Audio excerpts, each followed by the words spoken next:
ونستعينه ونستغفره ونؤمن به ونتوكل عليه ونعوذ بالله من شرور أنفسنا ومن سيئات أعمالنا من يهده الله فلا مضل له ومن يضلل فلا هادي له ونشهد أن لا إله إلا الله وحده لا شريك له ونشهد أن محمدا عبده ورسوله صلی اللہ تعالی علیہ وعلى آلہ واصحابہ وبارک وسلم تسلیما کثیرا اما بعد فاعوذ باللہ من الشیطان الرجیم بسم اللہ الرحمن الرحیم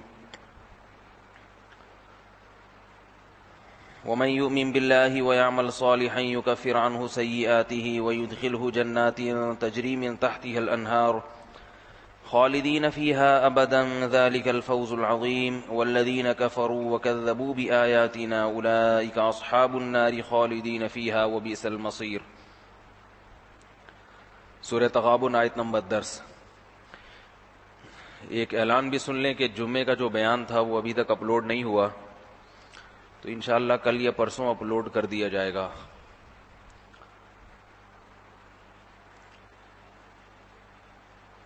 والذین کفروا وکذبوا بآیاتنا، وہ لوگ جنہوں نے کفر کیا اور ہماری نشانیوں کی تکذیب کی، ہماری نشانیوں کو جھٹلایا.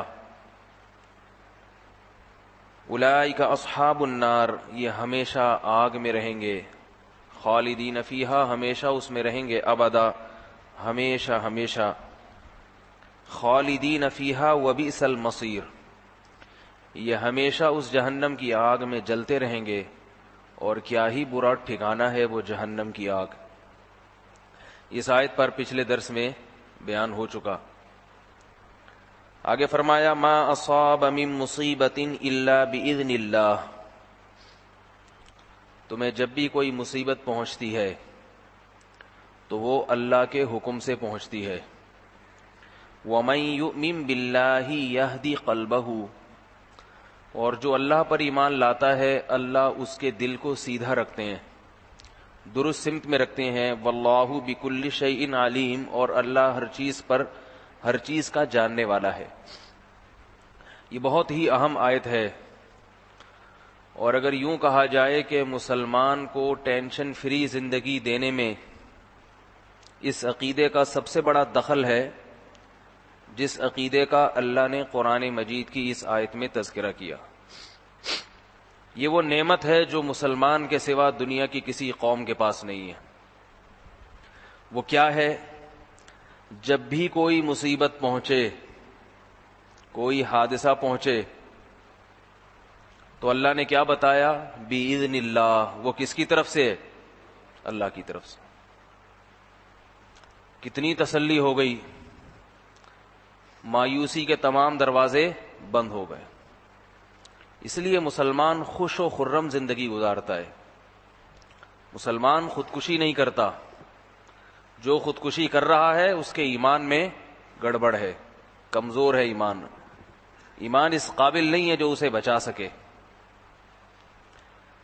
ما اصاب، کوئی بھی مصیبت تمہیں پہنچتی ہے. من مصیبت، من بھی تنکیر، من کا معنی کسی بھی قسم کی، اور مصیبتن میں جو تنوین ہے عربی گرامر کے لحاظ سے اس کا معنی بھی کسی بھی قسم کی. تو پورا ترجمہ کیا ہوگا؟ کسی بھی قسم کی، کسی بھی قسم کی کوئی بھی مصیبت تمہیں اگر پہنچتی ہے تو وہ کس کی طرف سے ہے؟ اللہ کی طرف سے. نبی صلی اللہ علیہ وسلم نے فرمایا حتی الشوکۃ یشاکھا، کانٹا بھی اگر چبھتا ہے تو چبھا نہیں ہے بلکہ تمہارے چبھویا گیا ہے. وہ کانٹا بھی اگر چبھا ہے تو چبھا نہیں ہے بلکہ چبھویا گیا ہے. کس کی طرف سے؟ اللہ کی طرف سے. اب اللہ نے چبھویا کیوں ہے؟ مصیبت تو ہر اللہ کی طرف سے ہے. ساری ٹینشنیں، ساری مصیبتیں دینے والا کون؟ جیسے ساری راحتیں دینے والا اللہ، تو ہر قسم کی مصیبت اور پریشانی دینے والا بھی، بول لو بھائی کیا جا رہا ہے آپ کا؟ اللہ ہے. اب سوال یہ پیدا ہوتا ہے کہ اللہ یہ کام کرتا کیوں ہے بھائی؟ تو اللہ تعالیٰ نے قرآن مجید میں اس کی حکمت بیان کی ہے مختلف جگہوں پر. ایک حکمت تو یہ بیان کی فَبِمَا كَسَبَتْ أَيْدِيكُمْ، تم نے گناہ کیے ہوتے ہیں اس کا بدلہ دیا جاتا ہے تمہیں. ایک مصیبت کیا ہے، ایک حکمت کیا ہے؟ تمہارے گناہ کی سزا میں. دوسری حکمت کیا ہے؟ وَيَتَّخِذَ مِنكُمْ شُهَدَاءَ، اللہ بعض لوگوں کو بلند مقامات دینا چاہتا ہے، بعض کو مصیبت دے کے شہادت کے مرتبے پر فائز کرنا چاہتا ہے. کیونکہ مصیبتوں جب ہوتی ہیں حدیث میں آتا ہے ان اللہ اذا احب قوما ابتلاہم، بعض دفعہ ایسا ہوتا ہے کہ اللہ کسی سے محبت کرتے ہیں تو محبت میں پریشانیوں میں ڈال دیتے ہیں اس کو. عجیب محبت ہے. آپ کہیں گے ہمیں تو جب کسی سے محبت ہوتی ہے تو اسے ہدیے دیتے ہیں، کیا خیال ہے؟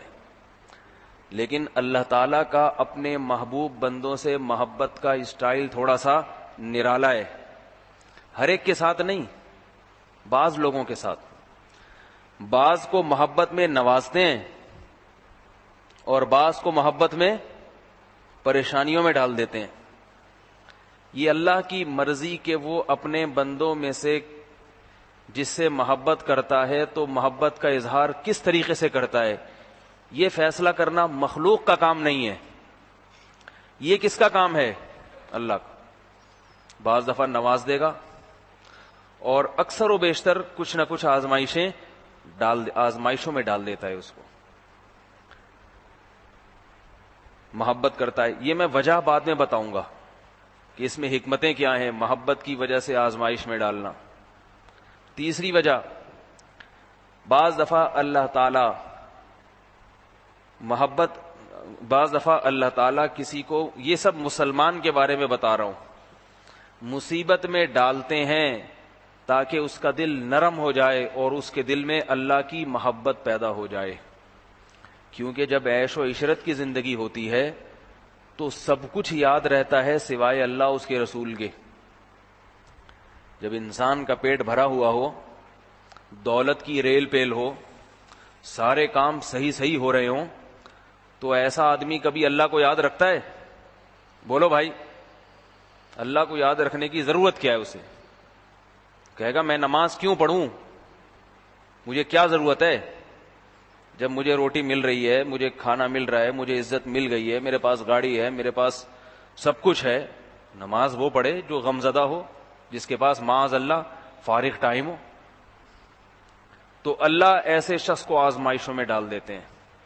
شاید اس کا دل مصیبت میں نرم پڑ جائے اور اس کو اللہ یاد آ جائے. قرآن مجید میں اللہ نے بیان کیا کہ اللہ تعالیٰ تمہیں سمندروں کی موجوں میں گھیر لیتے ہیں، طوفانوں میں. فلما نجاہم الی البر، پھر تم اللہ کو پکارتے ہو. بعض دفعہ اللہ تمہاری پکار کو سن کے اس مصیبت سے نجات دے دیتے ہیں. تمہیں مصیبت میں ڈالا، تمہیں اللہ یاد آ گیا، اس سے پہلے یاد نہیں آ رہا تھا. لیکن جب چاروں طرف سے سمندر کی موجوں نے تمہیں گھیر لیا، پہلی دفعہ اللہ کو اخلاص کے ساتھ یاد کیا ہے. آج سے پہلے کبھی اللہ کو ایسے یاد کرنے کی توفیق نہیں ہوئی تھی. اور نہ صرف یہ کہ اللہ سے دعا مانگی، یاد کیا کہ اللہ نجات دے دے، بلکہ اللہ سے معاہدے اور ایگریمنٹ بھی کر لیے. اے اللہ معاف کر دے، اے اللہ نجات دے دے، ایک دفعہ تو نے زندگی دے دی، لئن انجیتنا من ہذہ لنکونن من الشاکرین، آئندہ زندگی ساری تیری مرضی پہ گزرے گی. سمجھ میں نہیں آ رہی بات؟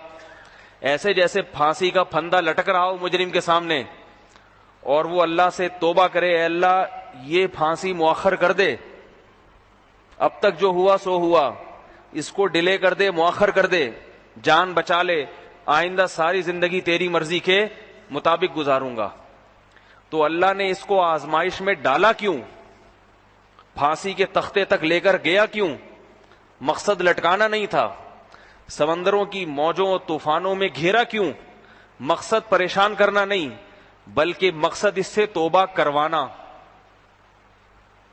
نہیں آئی بات سمجھ میں؟ توبہ کروانا ویسے نہیں کرتا. علماء کے بیانات سن لیے, توبہ کی توفیق نہیں ملی. کتابیں پڑھ لی, توبہ کی توفیق نہیں ملی. حج کر لیا, توبہ کی توفیق, وہاں سے بھی CR لے کے آ رہا ہے. حاجی صاحب جاتے ہیں وہاں سے اچھا سا ٹی وی لے کر آ جاتے ہیں. سمجھ رہے ہیں نا؟ بجائے توبہ کر کے آنے کے گناہوں میں بعض دفعہ مست ہو کے آتے ہیں. اللہ کے گھر کی زیارت کر کے بھی عقل نہیں آئی تو اللہ تعالیٰ کیا کرتے ہیں؟ عذاب میں ڈال دیتے ہیں. اللہ یجتبی الیہ من یشاء ویہدی الیہ من ینیب. بعض دفعہ تو اللہ آپ کے خود چاہنے پر آپ کو توبہ کی توفیق دیتے ہیں, بعض دفعہ آپ چاہتے نہیں ہیں, اللہ چاہتے ہیں کہ آپ دین پہ آ جائیں, مصیبت میں ڈال دیتے ہیں, اب آ جائے گا. لیکن خوش قسمت لوگ آتے ہیں, بدقسمت واپس پھر جاتے ہیں. فلما نجاہ من البر, فرمایا جب ہم ان طوفانی موجوں سے نکال لیتے ہیں تمہیں کہ چلو تم نے معاہدہ کیا, ایگریمنٹ کیا, فلما نجاہ من البر فمنہم مقتصد, تھوڑے ہی لوگ ہیں جو اپنی توبہ پہ قائم رہتے ہیں. اکثریت واپس, سارے معاہدے بھول جاتی ہے. وہ کہتے ہیں کہ یہ تو زمانہ کا حصہ ہے, کبھی طوفانوں میں مر جاتا ہے انسان اور کبھی بچ جاتا ہے بھائی, کبھی طوفانوں میں مر جاتا ہے اور کبھی بچ جاتا ہے, کبھی پھانسی کے تختے پہ لٹک جاتا ہے, کبھی لٹکے ہوئے کی بھی جان چھوٹ جاتی ہے. یہ تو چلتا ہے. وہ تو ہم نے جذبات میں آ کے توبہ کر لی تھی, جذبات میں آ کے سوچ لیا تھا کہ چھوٹتے ہی جیل سے 4 مہینے کے لیے تبلیغ میں نکلیں گے. وہ تو جذباتی کیفیت تھی, ورنہ یہ تو زندگی کا حصہ ہے. حالانکہ جب اللہ سے معاہدہ کر رہا تھا اس وقت یہ نہیں کہہ رہا تھا کہ اللہ یہ تو حصہ ہے, کوئی لٹک جاتا ہے, کوئی چھوٹ جاتا ہے. اگر زندگی کا حصہ ہے تو اس وقت کیوں گڑ گڑا رہا تھا پھر اللہ کے سامنے؟ سمجھ میں آ رہی ہے بات کہ نہیں آ رہی؟ اس وقت کیوں گڑ گڑا رہا تھا؟ فَإِذَا مَسَّ الْإِنسَانَ ضُرٌّ دعا ربہ لجنبہ, فرمایا جب مصیبت پہنچتی ہے تو اپنے رب کو یہ پہلو کے بل میں بھی پکارتا ہے, چلتے پھرتے بھی پکارتا ہے, گڑ گڑاتا ہے اللہ کے سامنے جب عذاب میں آتا ہے. تو جب چھوٹ جاتا ہے پھر بعض ایسے ہیں جن کو توفیق ملتی ہے, قائم رہتے ہیں. اکرمہ ابن ابی جہل, ابو جہل اسلام کا سب سے بڑا دشمن, اس کے بیٹے اکرمہ وہ بھی اسلام کے سب سے بڑے دشمن, آخر وقت تک محمد صلی اللہ علیہ وسلم سے لڑتے رہے ہیں کہ میرے باپ نے بھی محمد صلی اللہ علیہ وسلم سے لڑائی کی, میں بھی لڑوں گا. جنگ چھوڑی نہیں, اور تھے بھی قریشی ہاشمی بڑے بہادر. بہادر آدمی چاہے کسی طرف بھی ہو نا, غیرت والا آدمی چاہے ادھر ہو یا ادھر, قوم کے لیے لڑتا بھرپور طریقے سے. اور جو جس میں غیرت نہیں ہوتی وہ نہ مذہب کے لیے لڑنا جانتا ہے, نہ قوم کے لیے, نہ دوست کے لیے, نہ رشتہ داروں کے لیے. وہ ہر موقع پر اپنا ذاتی مفاد دیکھتا ہے. وہ جنگ سے بھاگنے میں دیکھتا ہے, جہاں پتلی گلی ملے گی بھاگ جائے گا. تم لڑو میں آ رہا ہوں. ایک صاحب نے بتایا کہ میں اپنے دوست کے ساتھ جا رہا تھا, میرا کوئی دشمن مل گیا, اس نے پکڑ کے دھپ دھپ پیٹنا شروع کیا مجھے. تو میں نے کہا میرا وہ جو ساتھی ہے بچپن کا وہ کہاں ہے؟ دیکھا تو ہے ہی نہیں. میں دیکھ رہا ہوں گیا کہاں بھائی, ایسا غائب ہوا ہے, ایسا غائب. حالانکہ ایسے موقع پہ تو دوست کو نہیں چھوڑنا چاہیے بھائی, کم از کم پٹتا ہوا ہی دیکھ لے وہاں کھڑے ہو کر, شاید شرم آ جائے. تو حضرت اکرمہ ابن ابی جہل اسلام کے بہت بڑے دشمن تھے. یہ ان کو یہ تھا کہ میرے باپ کو قتل کیا گیا ہے. میدان بدر میں کسی کے باپ کو قتل کیا جائے اس میں کیا دشمنی ہوتی ہے, جذبات ہوتے ہیں. پھر وہ تو قریشی تھے, ان کی تو جنگیں نسلوں تک چلتی تھیں. اس نے میرے باپ کو مارا, اس نے میرے بھائی کو مارا, میں اس کی نسل کو نہیں چھوڑوں گا. لیکن اللہ نے اسلام کو غالب کرنا تھا, مکہ فتح ہو گیا, یہ ایمان نہیں لائے. انہوں نے کہا نہیں لاؤں گا ایمان, میری دشمنی پکی ہے. مکہ فتح ہو گیا, میرا ملک فتح ہو گیا مسلمانوں نے, میں بھاگ جاؤں گا یہاں سے. بھاگے سمندر کے راستے, اور کوئی راستہ نہیں تھا بھاگنے کا. کشتی میں سوار ہوئے, سمندر کے راستے سے دوسرے ملک نکل جائیں گے. سمندر کی موجوں نے چاروں طرف سے گھیر لیا, طوفانی موجوں نے. اب موت سامنے نظر آ رہی ہے. سمجھ میں آ رہی ہے بات؟ موت یہ ہے کہ دیکھو آخری دم تک ہدایت سے اور جنت سے دور بھاگتے رہے، مگر بعض دفعہ اللہ پیشانی کے بالوں سے پکڑ کے کھینچ کے لے آتے ہیں، آجاؤ۔ چاروں طرف سے موجوں نے گھیر لیا، طوفان، بتوں کو پکارنے لگے۔ کسی نے کہا کہ یہ تمہارے پتھر کے بنائے ہوئے بت تمہیں اس طوفان سے باہر نہیں نکال سکتے۔ خیال آیا چلو محمد صلی اللہ علیہ وسلم کے رب کو پکارو، ایک خدا کو۔ اللہ کو تو مانتے تھے، لیکن اللہ کے ساتھ بہت سارے بھگوانوں کو بھی مانتے تھے۔ نیت کر لی کہ اگر اللہ نے مجھے بچا لیا تو میں محمد صلی اللہ علیہ وسلم کے ہاتھ پہ ایمان لے آؤں گا۔ معاہدہ کیا اللہ سے، اللہ صرف تجھ پر ایمان لاؤں گا، تیرے سوا جتنے بتوں کو آج تک پکارتا رہا سب کی نفی کر دوں گا۔ اللہ کی قدرت، طوفان تھم گیا اور آپ بچ گئے، آئے اور محمد صلی اللہ علیہ وسلم کے ہاتھ پہ اسلام قبول کر لیا۔ فَمِنْهُمْ مُقْتَصِدٌ، انہی کے بارے میں اللہ نے فرمایا ان میں بعض ایسے ہیں جو اپنے معاہدوں پر قائم رہتے ہیں، پھر ساری زندگی اسلام کے لیے لڑے ہیں۔ اس لیے حضرت اکرمہ رضی اللہ تعالی عنہ کہا جاتا ہے، حضرت اکرمہ رضی اللہ تعالی عنہ۔ تو بعض دفعہ اللہ تعالیٰ کسی کو مصیبت میں ڈالتے ہیں تاکہ یہ شخص توبہ کر لے، پھر اس کی قسمت یہ توبہ پہ قائم رہتا ہے یا نہیں رہتا۔ ایسے بدبخت بھی ہیں، مصیبت پڑتی ہے تو توبہ کر لیتے ہیں، جیسے ہی مصیبت ختم ہوئی فوراً ریورس۔ یہاں مسجد میں ایک شخص آیا میرے پاس، کہنے لگا میرا لاکھوں کا کاروبار تھا، لاکھوں کا، سارا ختم ہو گیا، برباد ہو گیا، بالکل روڈ پہ آ گیا۔ میں نے اللہ سے دعا مانگی، اے اللہ تو میرے بزنس کو دوبارہ شروع کرا دے، میں تجھ سے معاہدہ کرتا ہوں کہ نماز کبھی نہیں چھوڑوں گا، نمازی بن جاؤں گا، پکا نمازی۔ معاہدہ کیا اللہ سے، اور نماز پڑھنا اسی دن سے شروع بھی کر دی۔ سمجھ میں آ رہی ہے بات کہ نہیں آ رہی؟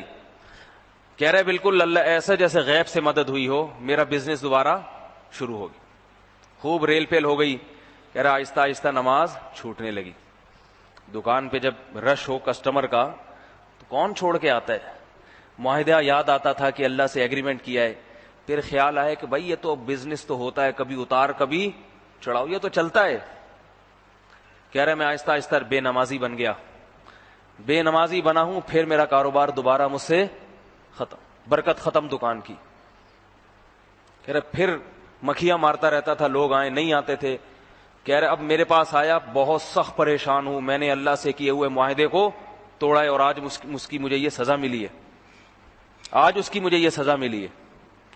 میں نے اسے نصیحت کی کہ بھائی تم یہ نہیں معاہدہ کرو کہ میرا کاروبار چلا دے نہیں چلا دے، بولو اللہ میرا کاروبار چلے یا نہ چلے، نماز تو میں نے پڑھنی ہے۔ تو اللہ تعالیٰ بعض دفعہ کسی کو مصیبت میں اور آزمائش میں ڈالتے ہیں تاکہ یہ توبہ کر لے، پھر اس کی قسمت کہ توبہ کر لے اور قسمت کہ نہ کرے۔ اور کافر کو جو اللہ مصیبت میں ڈالتے ہیں، کافر کو، اس کا مقصد بھی بعض دفعہ اللہ کسی کافر کو ہدایت دینا چاہتے ہیں، اسلام قبول کر لے۔ کتنے غیر، جیسے حضرت اکرمہ کو ڈالا نا مصیبت میں، اسلام قبول کر لیا انہوں نے۔ اور بعض دفعہ اللہ اس کافر کو اس کی گناہوں کی سزا آخرت میں بھی دینا چاہتے ہیں اور دنیا میں بھی دینا چاہتے ہیں۔ لیکن مصیبت ہے کس کی طرف سے؟ کسی بھی قسم، چاہے حکمت اس میں کچھ بھی ہو، حکمت کچھ بھی ہو، یہ ہے مصیبت کس کی طرف سے؟ اللہ کی طرف سے۔ علماء نے ایک بات بیان کی ہے کہ مصیبت ہے تو اللہ کی طرف سے، مگر یہ اللہ کا عذاب بن کے آئی ہے یا اللہ کی رحمت بن کے آئی ہے، اس کی ایک علامت ہے۔ بات سمجھ میں آ رہی ہے؟ بعض دفعہ مصیبت اللہ کی طرف سے عذاب ہوتی ہے، اللہ آخرت میں بھی عذاب دینا چاہتے ہیں، دنیا میں بھی۔ جیسے قوم عاد اور قوم سمود پر جو مصیبتیں آئیں نا، تباہ و برباد ہو گئے۔ فرعون پر مصیبت آئی، سمندر میں غرق ہو گیا، تو وہ اللہ کی رحمت نہیں تھی، وہ مصیبت۔ قوم لوط علیہ الصلاۃ والسلام پر جو مصیبت آئی، وہ مصیبت رحمت بن کے نہیں آئی بلکہ اللہ کا عذاب بن کے آئی ہے۔ تو علماء نے لکھا ہے کہ یہ پتہ کیسے چلے گا کہ یہ جو آپ کو کوئی پریشانی پہنچی ہے، چاہے کانٹا چبھائے، چاہے خدا نخواستہ کسی ماں کے بچہ بچھڑ جائے، بچپن میں موت واقع ہو جائے چھوٹے بچے کی، عورت کے لیے بچے کی موت سب سے بڑا صدمہ ہے، سب سے بڑا صدمہ. اور خدا نخواستہ جوان عورت کے شوہر کا انتقال ہو جائے، یا شوہر کی جوان بیوی کا انتقال ہو جائے، یا اور کوئی آپ سے بچھڑ جائے، تو یہ جو کسی بھی قسم کی مصیبت ہے، یہ مصیبت اللہ کی رحمت ہے یا اللہ کا عذاب ہے، اس کا پتہ کیسے چلے گا؟ علماء نے اس کی ایک علامت بیان کی ہے، یہ قرآن و حدیث ہی سے ثابت ہے. یہ علامت، وہ علامت یہ ہے کہ اگر اس مصیبت میں صبر کی توفیق مل رہی ہے، اگر اس مصیبت میں صبر کی توفیق مل رہی ہے، تو سمجھ لو اللہ کی اتنی بڑی رحمت آپ پر اس سے پہلے کبھی بھی نہیں ہوئی. صبر کا مطلب یہ نہیں ہے کہ اندر سے تکلیف نہیں ہو رہی آپ کو. اگر اندر سے تکلیف ہی نہ ہو پھر تو وہ مصیبت ہی نہیں ہے نا. بعض لوگ کہتے ہیں ہمیں غم بہت ہو رہا ہے تو اس سے ہمیں لگ رہا ہے ہمارا ثواب نہ ختم ہو جائے کہیں. تو یاد رکھو، غم زدہ ہونا اس سے ثواب میں کمی نہیں ہوتی، بلکہ اور ثواب بڑھتا ہے، کیونکہ تکلیف ہی تو مقصد ہے نا. اللہ تکلیف پہنچاتے ہیں. زبان سے کوئی ایسا لفظ نہ نکلے جو ناشکری کا ہو، اور عمل کوئی ایسا نہ کرے جو ناشکری کی، بے صبری کی دلیل ہو. زبان سے ایسی باتیں شروع کر دیں کہ اللہ نے مروا دیا. ایک آدمی حج کرنے گیا، جیب کٹ گئی. وہ پاسپورٹ ویزا سب وہاں تو بہت کٹتی ہیں، وہ جو میانی ہوتی ہے نا احرام کی چادر میں. کہنے لگا اے اللہ، ہم نے تو سنا تھا تو اپنے مہمانوں کا اکرام کرتا ہے، ہم نے تو رپورٹ تو یہی تھی کہ تو اپنے مہمانوں کا اکرام کرتا ہے. اتنی دور سے تیرے گھر زیارت کے لیے آئے ہیں، واپسی کے لیے کچھ بچا ہی نہیں جیب میں. تل ملا رہا ہے، شکوے شکایتیں کر رہا ہے. تو یہ کس کی علامت ہے؟ بے صبری کی. سمجھ میں آ رہی ہے بات کہ نہیں آ رہی؟ بے صبری کی توفیق ملنا اس کی علامت ہے کہ آپ کو جو یہ مصیبت پہنچی، یہ واقعی مصیبت ہی ہے، یہ اللہ کی رحمت نہیں ہے. یہ اللہ نے آپ کو اس لیے نہیں دی کہ اللہ کو آپ سے محبت ہے، بلکہ اس لیے دی کہ اللہ کو آپ سے نفرت ہے. آپ کے اعمال اللہ کو پسند نہیں ہے، اللہ آپ کو مصیبتوں میں ڈال کے اور پریشان کرنا چاہتے ہیں. کیونکہ جو رحمت والی مصیبت ہوتی ہے اس میں انسان کو صبر کی توفیق ملتی ہے. زبان سے بھی غلط بات نہیں کہتا اور عمل بھی غلط نہیں کرتا. عمل کی مثال، آپ کو ٹینشن پہنچی، آپ ٹینشن کو ریلیز کرنے کے لیے گناہ کر رہے ہیں. کوئی مصیبت پہنچی، فلم دیکھنے سینما گھر میں جا کے کہ بھئی اب تو میں غم زدہ ہوں، میں شراب پیوں گا. یہ اس کی علامت ہے. یہ غم اور عذاب بنے گا قیامت. ابھی تو یہ تھوڑی مصیبت ہے، آگے اس سے بڑی مصیبت آپ کا انتظار کر رہی ہے، اس سے بڑا عذاب آپ کا انتظار کر رہا ہے. یہ وہ عذاب ہے جو قوم لوط پر آیا، اس کا کچھ حصہ آپ پر آیا ہے ابھی. یہ وہ عذاب ہے جو قوم عاد پر آیا، اس کا تھوڑا سا حصہ بھی آپ پر آیا ہے. پورا قیامت کے دن ملے گا. تو کسی مصیبت میں گناہ نہ کرے انسان ریلیکس ہونے کے لیے. سمجھ میں آ رہی ہے؟ لوگ کیا کرتے ہیں، ٹینشن ہوتی ہے شراب شروع کر دیتے ہیں. بھائی میں بڑی ٹینشن میں ہوں، میرے لیے تو حلال ہے یہ شراب، میں تو ٹینشن میں ہوں، آپ کو کیا پتا میں کتنی پریشانیوں میں ہوں، میرے لیے یہ ٹینشن میں ہوں تو اب جناب میں حرام کھانا شروع کر دوں گا. بھائی میں بہت ٹینشن میں ہوں، میں نہیں اس زندگی گزار سکتا، لہذا میں لوگوں کی جیبیں کاٹوں گا، میں سود کھاؤں گا. لوگ گناہ پریشانی میں یہ کام شروع کر دیتے ہیں، پریشانی میں یہ کام شروع کر دیتے ہیں. اور سب سے بڑا جرم کیا ہے؟ پریشانی میں خودکشی کے خیالات. پریشانی ہو گئی، اب کیا ہو رہا ہے؟ خودکشی کے خیالات. سمجھ لو کہ یہ پریشانی اللہ کا عذاب ہے. تم سے کوئی ایسا گناہ ہوا ہے جس کی چپت، جس کی نحوست تمہیں دنیا میں ملی ہے اور آخرت میں اس سے زیادہ ملنے والی ہے. خودکشی کوئی کر لینا غم میں، اتنا بڑا جرم. محمد صلی اللہ علیہ وسلم نے خودکشی کرنے والے کی نماز جنازہ نہیں پڑھائی. اور خودکشی کرنے والا سمجھتا ہے اپنے آپ کو قابل رحم، قابل رحم سمجھتا ہے نا، کہ بھئی میں تو اتنا غمزدہ ہوں کہ میرے لیے تو اب دنیا میں جینا فضول ہے. وہ سمجھتا ہے مجھ پہ ترس کھائیں گے. لوگ ترس کھا رہے ہیں مگر شریعت اس پہ ترس نہیں کھا رہی. نہ اللہ ترس کھا رہے ہیں، نہ اللہ کے رسول ترس کھا رہے ہیں. جنازہ پڑھانے سے انکار کر دیا. اگرچہ مسئلہ یہ ہے کہ خودکشی کرنے والے کی نماز جنازہ پڑھانا جائز ہے.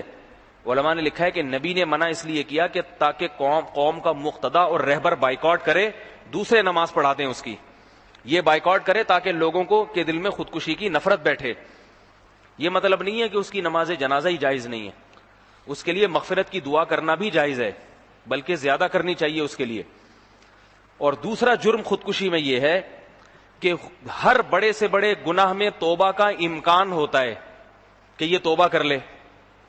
کتنا ہی بڑا گناہ ہو گیا تو امکان ہے کہ سچی توبہ کر لے. لیکن خودکشی کرنے والے کے لیے توبہ کا دروازہ بند, کیونکہ یہ گناہ ہے ہی موت کی شکل میں, تو اب توبہ کب کرے گا؟ موت کے وقت تھوڑی کسی کی توبہ قبول ہوتی ہے, تو اس کے لیے تو توبہ کا دروازہ ہی بند. اس لیے اتنا بڑا جرم ہے یہ. تو کسی کو غم پہنچے اور اس نے اس غم میں خودکشی کر لی تو سمجھ لو یہ غم اللہ کی طرف سے عذاب تھا. یہ اللہ نے محبت میں اسے غم نہیں دیے بلکہ دشمنی میں دیے اسے یہ غم. اللہ کو اس سے نفرت تھی جو اللہ نے اسے غم میں ڈالا ہے. یہاں واقعہ ہوا 3-4 سال پہلے, ایک 18-20 سال کا نوجوان لڑکا, اسے کسی لڑکی سے عشق ہو گیا. آج کل بے پردگی کا ماحول ہے, والدین اپنے بچوں کو کو ایجوکیشن میں داخل کرتے ہیں تاکہ ہمارا بچہ براڈ مائنڈڈ بنے. ہمارا بچہ کیا بنے؟ Broad mind. وہ یہ مولویوں کی بات ہے نا, یہ لڑکی دیکھ کے نظر جھکا لو, یہ نیچ گھٹیا سوچنا. اس یہ مولوی لوگ جو ایسی باتیں کرتے ہیں نا, عورت سر پہ دوپٹہ رکھے, نامحرم پہ نظر پڑے تو شرما کے تھوڑا سا منہ ادھر کر لے, یہ نیچ اور گھٹیا باتیں. یہ جو تعلیم یافتہ طبقہ ہے نا وہ ان باتوں کو سمجھتا ہے نیچ گھٹیا. براڈ مائنڈ بنو. کوئی کسی کی بیٹی کو دیکھ لے تو کیا ہوتا ہے اس سے؟ میں ان سے کہتا ہوں اگر کچھ کر بھی لے تو کیا ہو گیا؟ بہت زیادہ براڈ مائنڈ بنو نا. پھر لے کے بھاگ گیا تو کیا ہو گیا؟ خدا نہ خواستہ اللہ نہ کرے زنا ہو گیا تو کیا ہو گیا؟ ہوتا تو واقعی کچھ بھی نہیں ہے. اللہ نہ کرے ولد الزنا بچہ پیدا ہو گیا تو کیا ہو گیا؟ امریکہ میں پیدا نہیں ہو رہے کیا لاکھوں بچے حرامی ولد الزنا پیدا ہوتے ہیں تو کیا ہو جاتا؟ کوئی طوفان آ گیا, آسمان گر گیا؟ تو یہ کہتے ہیں کہ اگر وہ لڑکی ہماری ہاف سلیوز یا سلیو لیس کپڑے پہن کے اگر چلی گئی اور ایکچولی اگر وہ اس طرح کی تقریبات اس نے اٹینڈ کر لی ہیں, اس کا کوئی بوائے فرینڈ ہے جس سے اگر ٹیلی فون پہ ایکچولی وہ بات چیت کر لیتی ہے تو کیا اس میں؟ یہ تو اس کی اپنی لائف ہے, اس کو گزارنے دو. تو یہی بریکیں کیوں ہیں؟ تھوڑا آگے بھی چلے جاؤ بھائی. ایکچولی اگر وہ لڑکے کے ساتھ بھاگ گئی تو کیا ہو گیا؟ کچھ نہیں, بھاگنے کی ضرورت ہی نہیں. اس کو بتا دو بیٹا بھاگنے کی ضرورت نہیں, جب جانا ہے آپ گھوم پھر کے آ جائیں. اب تو یہ کلچر آ رہا ہے, بیٹا بھاگ کیوں رہی ہو, بتا کے جاؤ میرا بوائے فرینڈ میں جا رہی ہوں. وہ ایک آدمی نے بتایا نا کہ وہ دوسرے کو بتا رہا تھا مجھ میں غیرت بہت ہے. یہ اب ہماری سب نہیں ہے الحمدللہ, لیکن جو ہمارا کلچر جس طرف جا رہا ہے نا مستقبل میں یہی ہوگا جو میں بھی واقعہ سنا رہا ہوں آپ کو. غیرت کسے کہا جائے گا یہ سمجھ لیں. وہ ایک آدمی دوسرے کہہ رہا تھا مجھ میں بہت غیرت ہے. کہہ رہا کیا غیرت ہے؟ کہہ رہا بس میں نے ایک دن اپنی بیٹی کو کسی شخص کے ساتھ دیکھ لیا, بوائے فرینڈ کے ساتھ. کیا ہوا؟ کہہ رہا مجھے بہت غصہ آیا. کہہ رہے غصے میں تو نے کیا؟ کہہ رہے میں نے فی الحال تو صبر کیا, میں نے کہا آئندہ نظر آئے تو دیکھوں گا. پھر کیا ہوا؟ کہہ رہے ایک اور دن مجھے پارک میں نظر آئے قابل اعتراض حرکتیں کرتے ہوئے, مجھے بہت غصہ آیا کیونکہ میرے میں غیرت بہت ہے. کہہ رہے تو نے کیا؟ کہہ رہے میں نے کہا بھی اس دفعہ تو معاف کر دیا, اگلی دفعہ دیکھتا ہوں, اگر پکڑے گئے نا پھر دیکھ. کہہ رہا پھر ایک دن میں نے اپنے گھر میں دیکھا ان کو قابل اعتراض حالت میں میرے بیڈ روم کے صوفے میں بیٹھے ہوئے تھے. کہہ رہا پھر تو تیرے بھائی کو بہت غصہ آیا. اچھا بھائی کیوں آیا غصہ؟ کہہ رہا غیرت بہت ہے.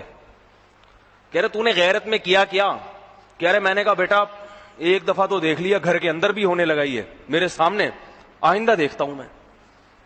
کہہ رہے اگلے دن میں نے پھر اسی صوفے پہ ان کو قابل اعتراض حالت میں دیکھا تو اب تو میں غیرت سے نہ تل ملانے لگا.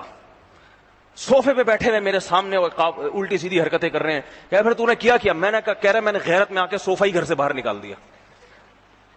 میں نے غیرت میں آ کے صوفہ ہی نکال دیا, بیٹھنے کی جگہ ہی نہ ملے ان کو.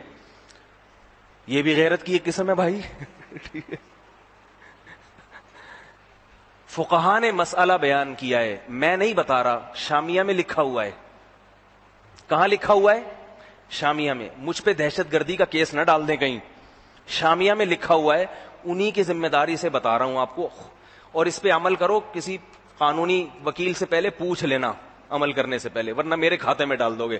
انہوں نے بولا تھا وکیل سے قانون کے دائرے میں رہتے ہوئے جو بھی کرنا ہو. فقہاء نے بیان کیا کہ اگر کوئی اپنی بیٹی کو دیکھے کسی لڑکے کے ساتھ کسنگ کرتے ہوئے, بیوی کو دیکھے, اس کے لیے حلال ہے کہ اسی وقت دونوں کو گولی مار کے ہلاک کر دے. سمجھ میں آ رہی ہے بات؟ نہیں آئی میرا خیال ہے. میں نہیں کہہ رہا آپ یہ کام کر لیں, مسئلہ بتایا ہے, کرنے سے پہلے قانونی ضابطے پورے کریں, کیونکہ پھر کیس ہوگا, میں نہیں جاؤں گا اندر. یہ بتا رہا ہوں میں بتا دوں گا. میں نے ان سے بولا تھا کسی قانون دان سے پہلے پوچھ لیں. فقہا نے مسئلہ یہ بیان کیا ہے. سمجھ میں آ رہی ہے بات؟ اس لیے کہ اس بے شرمی کی اسلام میں اجازت بولو بھائی نہیں ہے. تو وہ یہی کہہ رہے ہیں کہ دوپٹہ نہیں ہے تو کیا ہو گیا, یوں ہے تو کیا ہو گیا. ہوتا کچھ بھی نہیں ہے بھائی. وہاں امریکہ میں لاکھوں بچے ولد الزنا پیدا ہوتے ہیں, کچھ بھی نہیں ہو رہا, ان کی ترقی بھی نہیں ختم ہو رہی. لیکن بات یہ ہے اذا فاتک الحیاء فافعل ما شئت, جب حیا ختم ہو جائے تو پھر جو چاہے کرو. غیرت ختم ہو گئی تو پھر جو چاہے کرو, پھر کوئی پوچھنے والا نہیں ہے. انگریزی زبان میں نے انگریزی دانوں سے پوچھا ہے کہ غیرت کا لفظ نہیں ہے انگلش میں. یہ مسلمانوں کے کلچر کا ایک حصہ. غیرت کا کوئی لفظ ہی نہیں ہے جس کا انگلش میں ترجمہ ہو سکے. سمجھ میں آ رہی ہے بات؟ ڈاکٹر محمود غازی صاحب بہت بڑے پروفیسر گزرے ہیں, کراچی یونیورسٹی سے فارغ, اور بنوری ٹاؤن سے پہلے فارغ ہوئے, پھر کراچی یونیورسٹی سے. انگلش میں, عربی میں, اردو میں بڑی مہارت تھی ان کو. انہوں نے یہ دعویٰ کیا ہے اور ان کا دعویٰ تحریری شکل میں موجود ہے. وہ کہتے ہیں کہ حیا کا لفظ, حیا شرم, حیا جو ہے, حیا یہ جو شائع لفظ ہے نا انگلش میں, یہ حیا کا ترجمہ نہیں ہے. جو جسے ہم عربی میں حیا کہتے ہیں یا اردو میں حیا کہتے ہیں, اسی طرح غیرت کا جو لفظ ہے غیرت, وہ کہتے ہیں کہ انگلش میں غیرت کا ترجمہ ہے ہی نہیں, کیونکہ اس قوم میں وہ مسلمان تھوڑی ہیں وہ لوگ, وہ تو مادہ پرست لوگ ہیں. مادہ, یہ تو مذہبی لوگوں کا کام ہوتا ہے. غیرت اور بے غیرتی یہ سب ان چیزوں کا ہوتا ہے. دیکھو فقہا نے بیان کیا ہے کہ کسی کی بیٹی یا بہن غیر کفو میں نکاح نہیں کر سکتی. غیر کفو سمجھتے ہیں؟ باپ کی اجازت کے بغیر وہ اپنے سے کمتر میں نکاح نہیں کر سکتی. مثال کے طور پر ایک عالم ہے یا ایک فوجی ہے, کوئی آفیسر ہے بڑا, یا ڈاکٹر ہے یا انجینئر ہے, اونچی پوسٹ پر ہے, اس کی بیٹی بھاگ کے کسی چمار سے شادی کر لے, نکاح منعقد ہی نہیں ہوگا. کیوں؟ وہ کہتے ہیں لڑکی نے تو سلیکٹ کر لیا اپنے لیے, لیکن اس میں یہ کس کی غیرت کے خلاف ہے؟ باپ اور بھائیوں کی, کہ اونچے خاندان کی لڑکی کسی چمار کے ماتحت ہے, اس کے تحت ہے. یہ چیز انسان کو غیرت دلاتی ہے. لوگ تانا دیں گے, چلتے پھرتے باپ کو تانا, بھائی کو تانا, یار تم نے اپنی بیٹی چماروں میں دے دی, سنا ہے بنگیوں میں دے دی. اب دیکھو حقوق نسواں والے تو کہیں گے کہ لڑکی کو اپنا جیون ساتھی کی سلیکشن کی اجازت ہے, وہ چاہے بھنگی میں کرے چمار میں کرے, آپ کو کیا تکلیف ہو رہی ہے؟ نہیں آ رہی بات سمجھ میں؟ بھائی عاقل بالغ لڑکی ہے, وہ اپنے لیے سلیکشن کر سکتی ہے. اس کو پسندی بھنگی آیا, اس میں ایسی نور تھا اس بھنگی میں, یا اس میں کوئی ایسی صلاحیتیں تھیں, تو اس کو اگر پسند آیا تو باپ کو کیا تکلیف ہو رہی ہے بھائی؟ بھائی کو کیا تکلیف ہو رہی ہے؟ وہ اپنا جیون ساتھی خود ہی منتخب کرے نا, اس نے زندگی گزارنی, آپ کیوں ٹانگ اڑا رہے ہیں؟ اسلام اجازت نہیں دیتا. اسلام کہتا ہے وہ اپنا جیون ساتھی گزار رہی ہے, مگر اس طریقے سے نہیں جس میں باپ اور بھائی کے خاندان پہ بٹا لگے, ان کی غیرت اور جذبات کو جو ہے نا اکسایا جائے. کیونکہ ساری زندگی جس باپ نے بیٹی کو کھلایا پلایا جوان کی, اپنی عزت سمجھی, اس کی بھی عزت کا شریعت نے خیال کیا ہے. سمجھ میں آ رہی ہے بات؟ انگریزوں کے ہاں نہیں ہے, یہ انگریزوں کے ہاں نہیں ہے. تو یہ قانون اللہ نے ہر ایک کا خیال کیا, باپ کا بھی خیال کیا, بھائیوں کا بھی خیال کیا, اس کے چچا ماموں کا بھی خیال کیا کہ ان کے خاندان کو بٹا لگے گا. تو اللہ تعالی, اس لیے میرے بھائی دیکھو غیرت پیدا کرو, غیرت اپنے اندر. میں ایک آرمی کے, ایک فوج میں تھے, ایک آرمی میں آفیسر رینک میں ہے غالباً. میری کل ان سے ملاقات ہوئی, انہوں نے کہا کہ میں نے اپنے بچوں کو آرمی کے اسکول سے نکال لیا, حالانکہ فوج میں ہے وہ. میں نے کہا کیوں نکال لیا؟ کہہ رہے تعلیم بہت اچھی ہے, لیکن میرے بچیاں اسکارف پہننے پر پابندی. سب اسکول ممکن ہے ایسے نہ ہو, وہ جہاں رہتے ہیں وہاں کا اسکول اس طرح کا ہو, بچیوں کو اسکارف پہننے پر پابندی. ٹیچرز جو آ رہی ہیں پڑھانے کے لیے, پورے سینے ان کے آدھے سینے کھلے ہوئے, بازو مکمل لنگے. کہہ رہے ہیں بیٹا بھی پڑھ رہا ہے اس ماحول میں ٹیچر سے, بیٹی بھی پڑھ رہی ہے. کہہ رہے مجھے خیال آیا کہ یہ بچے تعلیم یافتہ تو بن جائیں گے, مگر ان میں غیرت اور شرم ختم ہو جائے گی. بیٹی کو میں پورے کپڑے کیسے پہنا سکوں گا جب اس نے اپنے ٹیچروں کو اس نیم برہنہ لباس میں دیکھا ہوگا؟ کہہ رہے میں نے کہا لعنت بھیجتا ہوں ایسی تعلیم پہ, اٹھا کے مدرسے میں ڈال دیا بچوں کو. سمجھ میں آ رہی ہے بات؟ وہ اللہ کا بڑا فضل ہے کہ الحمدللہ ایسے اسکول بھی وجود میں آ گئے ہیں جہاں تعلیم بھی اچھی ہے اور ساتھ ساتھ ماحول اسلامی دیا جاتا ہے.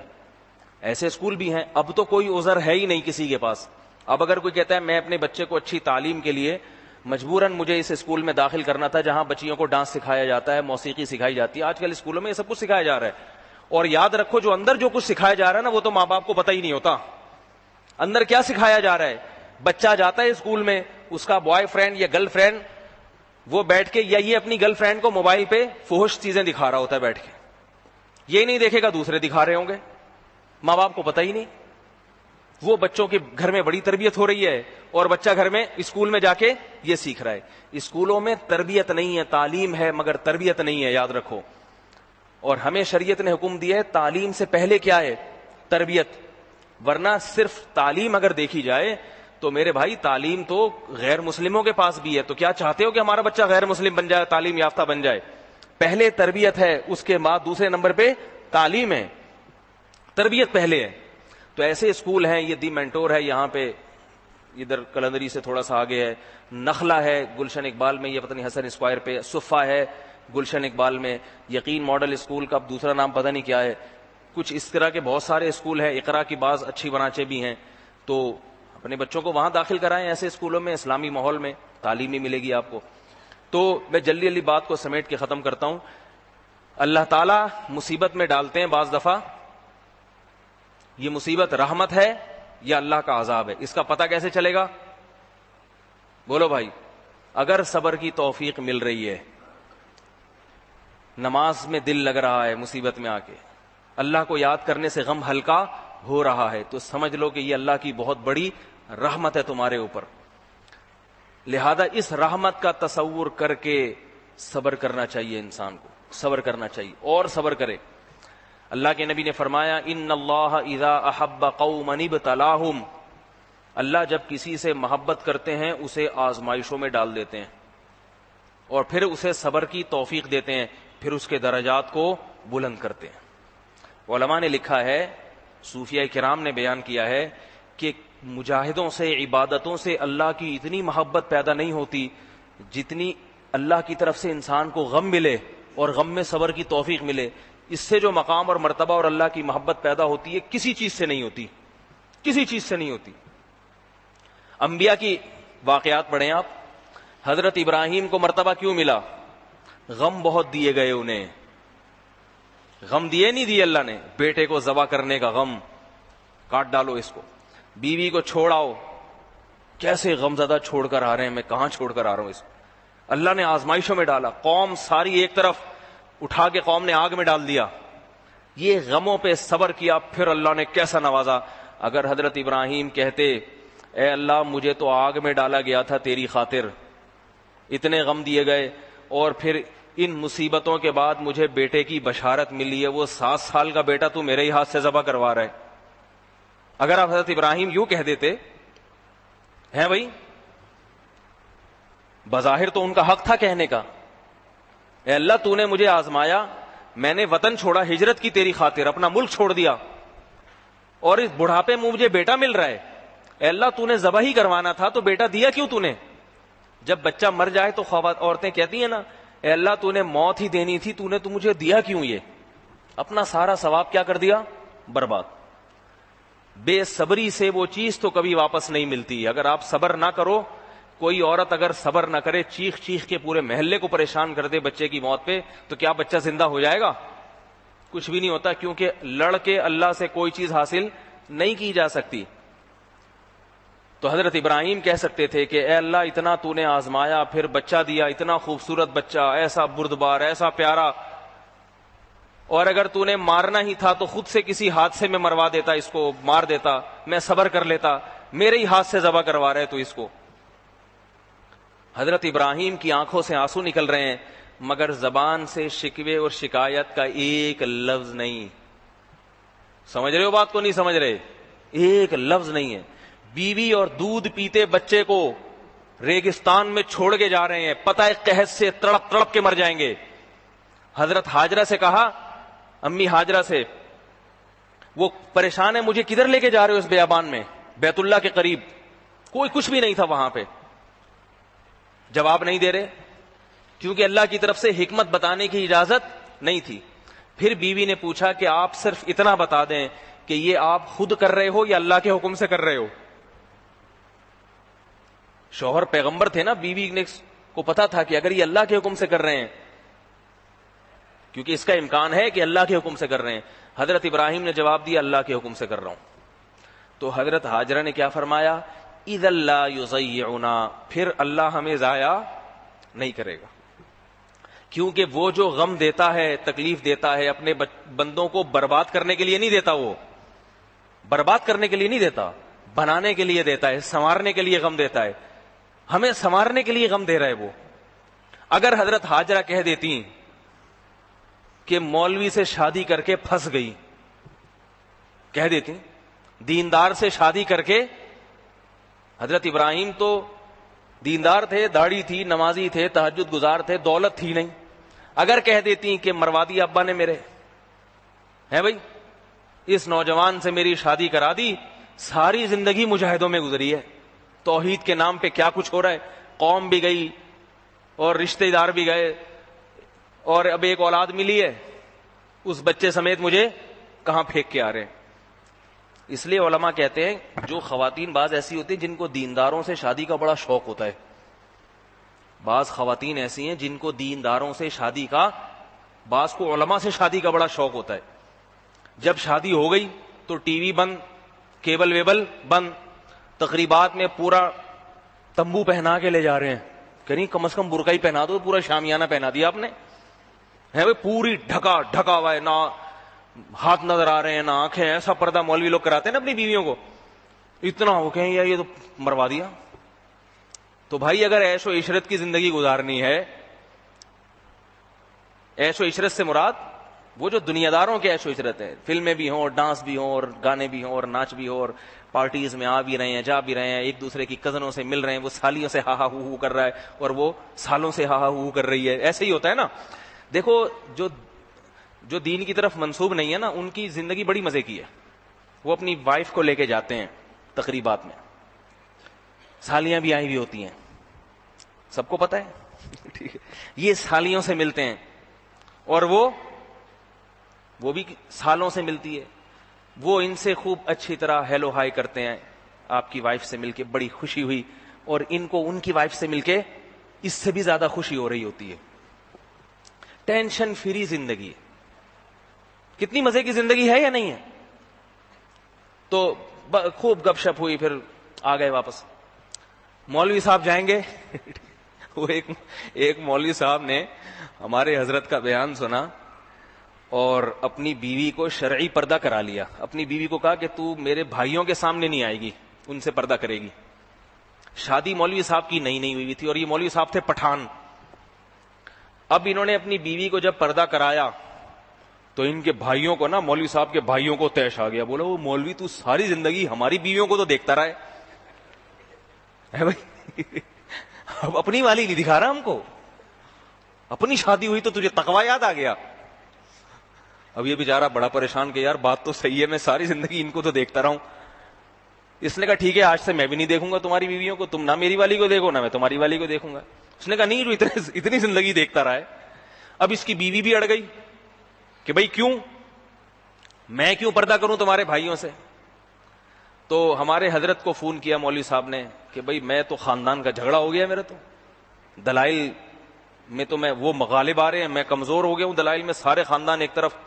ہمارے حضرت تھے بڑے کڑک, حضرت میں ڈنڈا اٹھا کے دھنائی لگا دو تسلی سے ایک دفعہ. بیوی سے بولو کہ کوئی دلیل نہیں چلے گی, اللہ کا حکم ہے, اب تک جو ہو گیا توبہ. ایک دفعہ غلط ہو گیا تو اب یہ تھوڑی کہ اس پہ ڈٹ جائیں, اب تک جو ہو گیا اس پہ توبہ, آئندہ کے لیے تو میرے بھائیوں کے سامنے نہیں آئے گی, ختم. تو مولوی صاحب نے جب ڈنڈا اٹھایا نا, پٹھان تھے وہ, ابھی گھمانے کا ارادہ ہی کیا تھا کہ سب آگے نہیں بھائی پردہ کر لے, بس ٹھیک ہے صحیح ہے کوئی مسئلہ نہیں, تو نے ہماری دیکھ لی, کوئی اتنی پرابلم کی بات نہیں ہے, ہم نہیں دیکھیں گے تیری والی. لیکن آپ لوگ ڈنڈا نہ اٹھائیں, کیونکہ وہ پٹھان تھے, ان کے کلچر میں تھوڑا سا ٹھکائی وکائی کا بھی کانسیپٹ ہے.